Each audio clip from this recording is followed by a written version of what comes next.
السلام عليكم ورحمة الله وبركاته.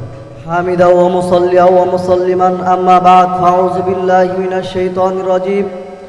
بسم الله الرحمن الرحيم. إنا فتحنا لك فتحا مبينا صدق الله العظيم. وقال النبي صلى الله عليه وسلم ألا كلكم راع وكلكم مسؤول عن رعيته أو كما قال عليه الصلاة والسلام. অধ্যকার আল আশরাফ ইসলামী ছাত্র সংসদ কর্তৃক আয়োজিত আজকের এই মহামূল্যবান বক্তৃতার সেমিনারের সম্মানিত সভাপতি, সুদক্ষ পরিচালক ও ন্যায় নিষ্ঠার চাদরে মণ্ডিত বিজ্ঞ বিচারক মণ্ডলী ও আমার সামনে উপবিষ্ট সবুজ বাংলার আনাচে কানাচে থেকে আগত স্বাধীনতার চেতনাকামী ছাত্র ভাইয়েরা, সকলকে জানায় আমার অন্তরে অতল গহ্বর থেকে আন্তরিক শুভেচ্ছা ও মোবারকবাদ। সম্মানিত উপস্থিতি, আজকে যে বিষয়টি নিয়ে আলোচনা করব তা হল স্বাধীনতার সংগ্রাম, প্রত্যাশা ও প্রাপ্তি। আল্লাহ তাআলা চাইতো এ বিষয়ে সংক্ষিপ্ত সময়ে কিঞ্চিত পরিমাণ আলোকপাত করার ফয়সালা বলি ইনশাআল্লাহ।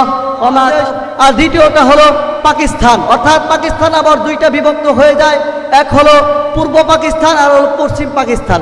আমরা পড়ে যাই পূর্ব পাকিস্তান হয়ে, আর তারা ছিল পশ্চিম পাকিস্তান। আর যেহেতু পশ্চিম পাকিস্তানের শাসকরাই ছিল এদেশের কর্ণধার, সে কারণে আমাদের পূর্ব পাকিস্তান অর্থাৎ বাংলাদেশের যত রকম সুযোগ সুবিধাগুলো তারা ভোগ করতে থাকে। এক পর্যায়ে এই মুসলমানরা যখন সহ্য করতে না পেরে, এমনকি তারা পশ্চিম পাকিস্তানের শাসকরা আমাদের ভাষার অধিকারটুকু তারা ক্ষমতা ছিনিয়ে নিতে চায়। কিন্তু 1952 সালে রফিক জব্বার এবং ভাষা আন্দোলনে আরও বহুত মায়ের সন্তানরা সে সময় জান প্রাণ দিয়েছিলেন। সম্মানিত মুহতারাম, তাদের বিনিময়ে 71 পর্যন্ত এই সংগ্রাম চলতে থাকে। 71-এ আমরা পাকিস্তানের বিরুদ্ধে পুনরায় সংগ্রাম করে এই দেশকে আমরা বিজয় করতে পেরেছি। কিন্তু আফসোসের বিষয় হলো, আমরা সে সময় স্বাধীন হতে পেরেছি ঠিকই, কিন্তু পরিপূর্ণ স্বাধীন হইনি।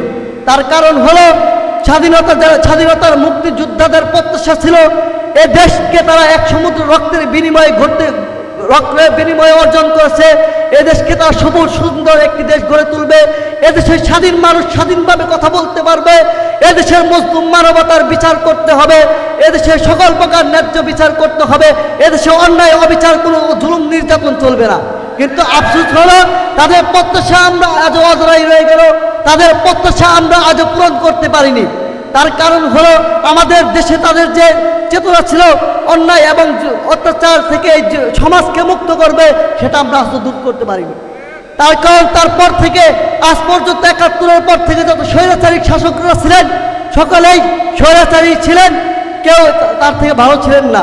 সম্মানিত মুহতারাম, যে শাসক আমাদেরকে দীর্ঘদিন ধরে ভোগ করে খেয়েছে, জুলুম করেছে আমাদের উপর, যে শাসক আমাদেরকে মিষ্টি লাউ দিয়ে বেগুনি বানিয়ে খাওয়ার কথা শোনায়, অথচ সে তার ফ্রিজ ভর্তি চিতল মাছ, রুই মাছ এবং দেশি মুরগির মাংসের রোজ তারা খেয়ে থাকে, সে দেশ কখনো এমন স্বৈরাচারী শাসকের মাধ্যমে 55 দশক কেন 50,000 দশকও যদি আসে, সে দেশ কখনো স্বাধীনতার মুক্তিযোদ্ধাদের যে চেতনা ছিল সেই চেতনা কখনোই পূর্ণ করতে পারবে না।